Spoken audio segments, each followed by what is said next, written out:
आकाशवाणी मुंबई.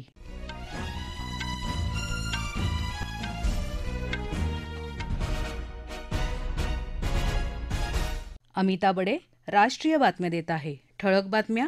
वैद्यकीय क्षेत्रातील तंत्रज्ञानाच्या वाढत्या वापरामुळे वैद्यकीय आणि अभियांत्रिकी संस्थांमधील सहकार्याचं महत्त्व वाढल्याचं राष्ट्रपती द्रौपदी मुर्मू यांचं प्रतिपादन. युवकांना रोजगार देताना संपूर्ण पारदर्शकता अवलंबली जात असून रोजगार मिळालेल्या युवकांनी समर्पण आणि सत्यनिष्ठेनं देशसेवा करावी, प्रधानमंत्र्यांचं आवाहन. केंद्रीय शिक्षण मंत्रालयानं इयत्ता 5वी ते 8वीसाठी सरसकट उत्तीर्ण करण्याचं धोरण आज केलं रद्द. पाकिस्तान क्रिकेट मंडळानं आयसीसी चॅम्पियन करंडक 2025च्या भारताच्या सामन्यांसाठी तटस्थ स्थळ म्हणून संयुक्त अरब अमिराती देशाची केली निवड. आणि दादासाहेब फाळके पुरस्कार विजेते प्रसिद्ध दिग्दर्शक श्याम बेनेगल यांचं निधन. वैद्यकीय क्षेत्रात तंत्रज्ञानाचा वाढता वापर यामुळे वैद्यकीय आणि अभियांत्रिकी संस्थांमधील सहकार्य अत्यंत महत्त्वाचं बनलं आहे, राष्ट्रपती द्रौपदी मुर्मू यांनी म्हटलं आहे.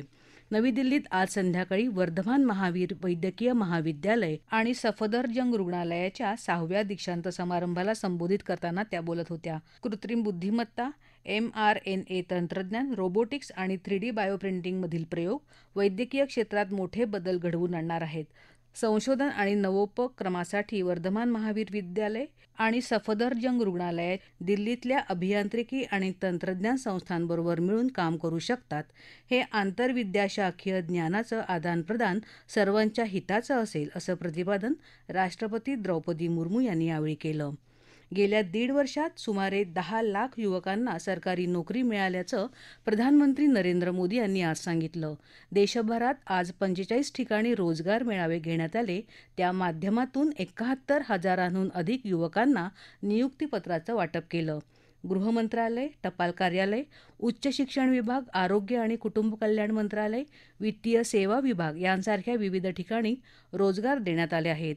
या मेळाव्यात उपस्थित असलेल्या युवकांशी प्रधानमंत्री मोदी यांनी दूरदृश्य प्रणालीच्या माध्यमातून संवाद साधला. युवकांना रोजगार देताना संपूर्ण पारदर्शकपणे दिले जात असून रोजगार मिळालेल्या युवकांनी समर्पण आणि सत्यनिष्ठेनं काम करत देशसेवा करावी, असं आवाहन प्रधानमंत्र्यांनी केलं. भारताला 2047 पर्यंत विकसित राष्ट्र बनवायचं आहे. यासाठी देशहिताचे निर्णय आणि योजना आखताना युवकांना केंद्रस्थानी ठेवल्याचं प्रधानमंत्र्यांनी सांगितलं. देशाचा विकास हा तिथल्या युवकांची मेहनत, क्षमता आणि नेतृत्वावर अवलंबून असल्याचं मोदी यांनी यावेळी सांगितलं. रोजगार मेळाव्यात 50,000हून अधिक नियुक्त्या अर्धसैनिक दलात झाल्याची माहिती कार्मिक आणि प्रशिक्षण विभागाचे राज्यमंत्री डॉ. जितेंद्र सिंह यांनी दिली. येत्या 25 तारखेला प्रधानमंत्र्यांच्या हस्ते नदीजोड प्रकल्पाचा शुभारंभ करण्यात येणार आहे. केंद्रीय कृषी मंत्री शिवराज सिंह चौहान यांनी आज पुण्यात ही माहिती दिली. गोखले राज्यशास्त्र आणि अर्थशास्त्र संस्थेत कृषी आर्थिक संशोधन केंद्राच्या अमृत महोत्सवी वर्षानिमित्त घेण्यात आलेल्या कार्यक्रमात चौहान बोलत होते. कमी पाण्यात अधिकाधिक सिंचन व्यवस्था विकसित करण्याच्या गरजेवर त्यांनी भर दिला. संपूर्ण जगासाठी भारत हे अन्नधान्याचा कोठार होण्याच्या दृष्टीनं सरकार पूर्ण प्रयत्न करत असल्याचं चौहान यांनी सांगितलं. कीटकनाशकांचा अनियंत्रित वापर कमी करून नैसर्गिक शेतीवर भर देण्याचं आवाहन चौहान यांनी यावेळी केलं. राष्ट्रीय ग्राहक दिनानिमित्त उद्या 24 डिसेंबरला ग्राहक व्यवहार विभाग जागो ग्राहक ॲप, जागृती ॲप आणि जागृती डॅशबोर्ड लॉन्च करणार आहे. या ॲपमुळे फसवणुकीच्या प्रकरणाविरोधात कारवाई करणं केंद्रीय ग्राहक संरक्षण प्राधिकरणाला शक्य होणार आहे. जागो ग्राहक ॲपमुळे ग्राहकांना URLची माहिती मिळणं शक्य होईल. तसंच यातून काही धोका असल्यास ग्राहकाला सावधानतेचा इशारा दिला जाणार आहे. केंद्रीय शिक्षण मंत्रालयानं इयत्ता 5वी आणि 8वीत सरसकट विद्यार्थ्यांना उत्तीर्ण करण्याचं धोरण आज रद्द केलं. आता अनुत्तीर्ण होणारे विद्यार्थी पुढच्या वर्गात जाऊ शकणार नाहीत. त्यांना 2 महिन्यांच्या आत फेरपरीक्षा देऊन पुढच्या वर्गात जाता येईल, अशी माहिती केंद्रीय शिक्षण मंत्रालयाचे सचिव संजय कुमार यांनी आज दिली. अनुत्तीर्ण विद्यार्थ्यांचं प्राथमिक शिक्षण पूर्ण होईपर्यंत शाळेतून काढता येणार नसल्याचं त्यांनी सांगितलं. विद्यार्थ्यांच्या चांगल्या भवितव्याच्या दृष्टीनं हा निर्णय घेतल्याचं त्यांनी सांगितलं. या राष्ट्रीय बातम्या आकाशवाणीच्या मुंबई केंद्रावरून देत आहोत. आकाशवाणी मराठी बातम्या या पॉडकास्ट चॅनलवर बातमीपत्राचं ध्वनिमुद्रण कधीही ऐकता येईल. राष्ट्रीय बातमीपत्रात आपलं पुन्हा एकदा स्वागत. केंद्रीय कृषी मंत्री शिवराज सिंह चौहान यांनी वैज्ञानिक आणि शेतकरी यांच्यात संवाद साधायला हवा असं सांगितलं. कृषी संशोधन परिषद किंवा इतर तत्सम संस्थांद्वारे प्रकाशित होणारे कृषी संशोधन संबंधी अहवाल शेतकऱ्यांना मिळायला हवं असंही शिवराज सिंह चौहान यांनी सांगितलं. ते पुण्याच्या गोखले इन्स्टिट्यूट ऑफ पॉलिटिक्स आणि इकॉनॉमिक्स संस्थेच्या अमृत महोत्सव कार्यक्रमात बोलत होते. ते म्हणाले, उत्पादन बढ़ाते हुए हमको धरती को सुरक्षित रखना है और ये किया जा सकता है नेचुरल फार्मिंग के माध्यम से। वैज्ञानिकों ने ही किया ये प्रयोग कि नेचुरल फार्मिंग अगर पूरे विधि पूर्वक की जाए उत्पादन नहीं घटता, उत्पादन बढ़ जाता और जो क्वालिटी होती है, फल हो, सब्जी हो, अनाज हो, उसके कई गुना ज्यादा बेहतर। परराष्ट्र व्यवहार मंत्री डॉक्टर एस जयशंकर उद्यापासून 6 दिवसांच्या अमेरिकेच्या दौऱ्यावर जात आहेत. या दौऱ्यात ते अमेरिकेचे परराष्ट्र व्यवहार मंत्र्यांची भेट घेऊन त्यांच्याशी द्विपक्षीय, प्रादेशिक आणि जागतिक मुद्द्यांवर चर्चा करतील. परभणीमध्ये सोमनाथ सूर्यवंशीची हत्याच झाली आहे. या हत्येला जबाबदार असणाऱ्या पोलिसांना कठोर शिक्षा व्हावी अशी मागणी लोकसभेचे विरोधी पक्षनेते राहुल गांधी यांनी केली. परभणीमध्ये सोमनाथ सूर्यवंशी यांच्या कुटुंबियांची राहुल गांधी यांनी आज भेट घेतली. त्यावेळी ते वार्ताहरांशी बोलत होते.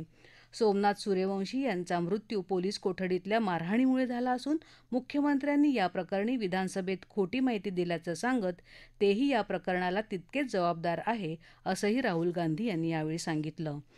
नागपूरच्या डॉ. बाबासाहेब आंबेडकर आंतरराष्ट्रीय विमानतळावरील नवीन धावपट्टीच्या कामात होत असलेल्या विलंबाबद्दल केंद्रीय रस्ते वाहतूक आणि महामार्ग मंत्री नितीन गडकरी यांनी तीव्र नाराजी व्यक्त केली.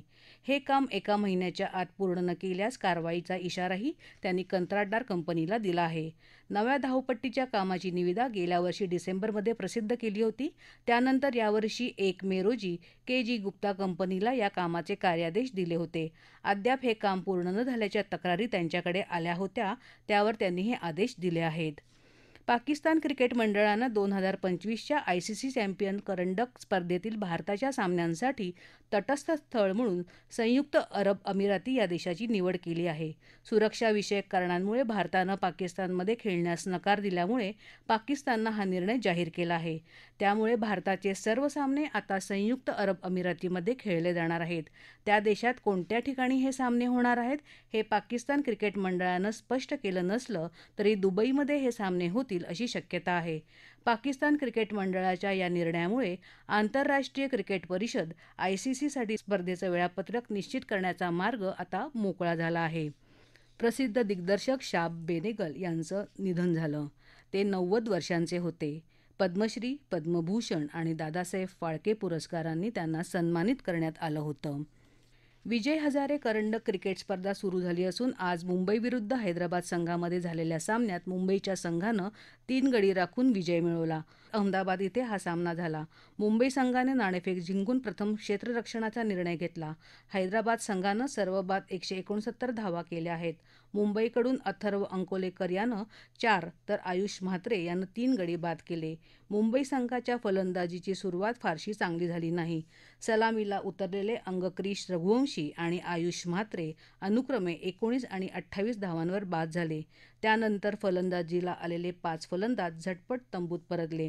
7व्या विकेटसाठी उतरलेल्या तनुष कोटियन यानं केलेल्या 39 धावा आणि श्रेयस अय्यरच्या 44 धावांच्या बळावर मुंबई संघानं 175 धावा केल्या आणि हा सामना जिंकला. ठळक बातम्या पुन्हा एकदा. वैद्यकीय क्षेत्रातील तंत्रज्ञानाच्या वाढत्या वापरामुळे वैद्यकीय आणि अभियांत्रिकी संस्थांमधील सहकार्याचं महत्त्व वाढल्याचं राष्ट्रपती द्रौपदी मुर्मू यांचं प्रतिपादन. युवकांना रोजगार देताना संपूर्ण पारदर्शकता अवलंबली जात असून रोजगार मिळालेल्या युवकांनी समर्पण आणि सत्यनिष्ठेनं देशसेवा करावी, प्रधानमंत्र्यांचं आवाहन. केंद्रीय शिक्षण मंत्रालयानं इयत्ता 5वी ते 8वीसाठी सरसकट उत्तीर्ण करण्याचं धोरण आज केलं रद्द. पाकिस्तान क्रिकेट मंडळानं आयसीसी चॅम्पियन्स करंडक 2025च्या भारताच्या सामन्यांसाठी तटस्थ स्थळ म्हणून संयुक्त अरब अमिराती देशाची केली निवड. आणि दादासाहेब फाळके पुरस्कार विजेते प्रसिद्ध दिग्दर्शक शाब बेनेगल यांचं निधन. याबरोबरच आकाशवाणी मुंबई केंद्रावरचं हे राष्ट्रीय बातमीपत्र संपलं. नमस्कार.